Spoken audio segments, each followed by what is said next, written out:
బళ్ళారి పేరుకు ప్రశాంతమైన ఓ పట్టణం. కాని ఒక రాత్రి అక్కడి స్కూల్ హాస్టల్లో జరిగిన ఒక ఘటన అందర్నీ ఉలిక్కిపడేలా చేసింది. మరి ఈరోజు మనం ఈ ఘటన వెనుక ఉన్న నిజానిజాలు ఏంటి, దీనికి జవాబుదారీతనం ఎవరిది అనే ప్రశ్నల్ను కొంచెం లోతుగా పరిశీలిద్దాం. అంతా మామూలుగానే ఉంది. అదొక శనివారం రాత్రి. కాని తెల్లారేసరికి కర్ణాటకలోని బళ్ళారి పట్టణం మొత్తం ఒక పీడకలతో మేల్కొంది. ఎందుకంటే ఒక ప్రైవేట్ రెసిడెన్షియల్ స్కూల్ హాస్టల్ ఎవరూ ఊహించని ఒక భయంకరమైన విషాదానికి వేదికైంది. సరే, ఇప్పుడు మనం అసలా చీకటి రాత్రి ఏం జరిగిందో కాస్త వివరంగా చూద్దాం. ఈ సెక్షన్లో ఆ భయంకరమైన దాడికి సంబంధించిన వాస్తవాలేంతో తెలుసుకుందాం. అసలు ఆ సంఘటనల క్రమం చూస్తేనే చాలా ఆందోళనగా ఉంది. చూడండి, స్టూడెంట్స్ అందరూ డిన్నర్ చేసేసి ప్రశాంతంగా నిద్రపోతున్నారు.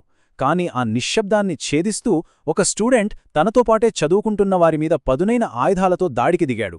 ఈ హఠాత్ పరిణామంలో ఒక విద్యార్థికి తీవ్రంగా గాయాలవ్వడంతో ఆస్పత్రికి తీసుకెళ్లేలోపే ప్రాణాలు విడిచాడు. ఎన్నో కలలతో చదువుకోటానికొచ్చిన ఒక యువ ప్రాణం ఈ దారుణంలో అర్ధాంతరంగా ముగిసిపోయింది. పాపం చనిపోయిన ఆ అబ్బాయి మన పొరుగు రాష్ట్రమైన ఆంధ్రప్రదేశ్కు చెందినవాడు. ఒక్కరు చనిపోవడమే కాదు, ఇంకో 7గురు ఈ దాడిలో గాయపడ్డారు. దీన్నే బట్టి మనం అర్థం చేసుకోవచ్చు ఆ దాడి ఎంత తీవ్రంగా, ఎంత క్రూరంగా జరిగిందో. ఈ దాడిలో కేవలం తోటి విద్యార్థులే కాదు, ఒక అమ్మాయి ఇంకా హాస్టల్ వార్డెన్ కూడా గాయపడ్డారు. అంటే ఆ దాడి ఎంత విచక్షణారహితంగా జరిగిందో చూడండి. బాధితుల గాయాలు కూడా కొన్ని చిన్నవి అయితే కొన్ని చాలా తీవ్రమైనవి. ఈ దారుణం జరిగిన వెంటనే పోలీసులు రంగంలోకి దిగారు. మరి నిందితుడి కోసం వాళ్లు గాలింపు చర్యలు ఎలా చేపట్టారో ఇప్పుడు చూద్దాం. నిందితుడు ఇంకా దొరకలేదు, పరారీలోనే ఉన్నాడు. బళ్ళారి ఎస్పీ సుమండి పెన్నేకర్ ఆధ్వర్యంలో స్పెషల్ టీమ్స్ ఫామ్ అయ్యాయి. నగరం మొత్తం జల్లెడపడుతున్నారు. బస్టాండ్లు, రైల్వే స్టేషన్లు, నిర్మానుష్య ప్రాంతాలు ఇలా ఏ ఒక్క చోటని వదలకుండా వెతుకుతున్నారు. సీసీటీవీ ఫుటేజీని క్షుణ్ణంగా పరిశీలిస్తూ నిందితుడి ఆచూకీ కోసం గట్టిగా ప్రయత్నిస్తున్నారు. ఇక ఈ కథలో అత్యంత హృదయ విదారకమైన ఘట్టం బాధితుడి కుటుంబం పడుతున్న ఆవేదన, వాళ్లు చేస్తున్న ఆరోపణలు. నా కొడుకు చావుకి స్కూల్ యాజమాన్యమే కారణం. ఇవి చనిపోయిన విద్యార్థి తండ్రి ఆవేదనతో అన్న మాటలు. ఆయన బాధలోంచి వస్తున్న మాటల్లో ఆరోపణలు కూడా బలంగా ఉన్నాయి. సీసీటీవీ కెమెరాలు ఎందుకు పనిచేయలేదు? అసలు ఒక హాస్టల్ లోపల ఇంత పెద్ద దాడి ఎలా జరిగింది అని ఆయన సూటిగా ప్రశ్నిస్తున్నారు. నిజానికి విద్యార్థుల భద్రత అనేది పాఠశాల బాధ్యత. కాని ఇక్కడ ఏం జరిగింది? హాస్టల్ లోపలే హింసాత్మక దాడి. సెక్యూరిటీ సిస్టమ్స్ పనిచెయ్యాలి, కాని సీసీటీవీ కెమెరాలు పనిచెయ్యలేదనే అంటున్నారు.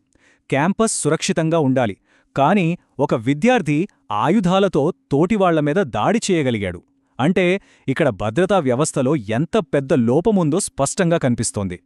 తండ్రి ఇచ్చిన ఫిర్యాదుతో కేసు ఒక కొత్త మలుపు తీసుకుంది. ఇప్పుడు కేవలం దాడి చేసిన విద్యార్థే కాదు, పాఠశాల యాజమాన్యాన్ని కూడా నిందితులుగా చేర్చి కేసు నమోదు చేశారు. దీంతో దర్యాప్తు పరిధి కూడా బాగా పెరిగింది. ఈ కేసులో ఒక ముఖ్యమైన లీగల్ పాయింట్ ఉంది.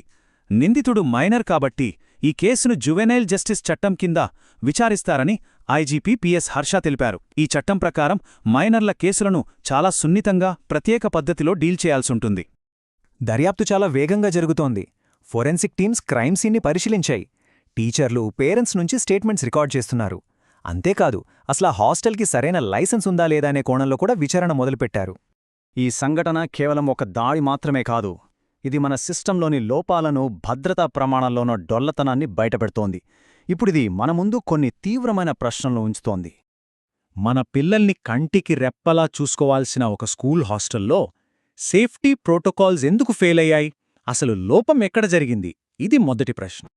ఇది చాలా కీలకమైన ప్రశ్న. ఈ దారుణానికి అసలు బాధ్యులెవరు? కేవలం దాడి చేసిన విద్యార్థా, లేక అలాంటి పరిస్థితికి కారణమైన స్కూల్ మేనేజ్మెంటా? అంటే ఒక వ్యక్తి, ఒక సంస్థ రెండు నిందితులుగా ఉన్నప్పుడు చట్టం జవాబుదారీతనాన్ని ఎలా నిర్ణయిస్తుంది? బళ్ళారి సమాజం ఆ యువ ప్రాణానికి నివాళులు అర్పిస్తోంది. కాని ఇప్పుడు అందరి మెదళ్లల్లో ఒకే ప్రశ్న: భవిష్యత్తులో ఇలాంటి విషాదాలు మళ్లీ జరగకుండా ఉండాలంటే మనమేం చెయ్యాలి? ఇది కేవలం బళ్ళారికి సంబంధించిన ప్రశ్న కాదు, మనందరి పిల్లల భద్రతకు సంబంధించిన ప్రశ్న. దీనికి సమాధానం మనమందరం కలిసి వెతకాలి.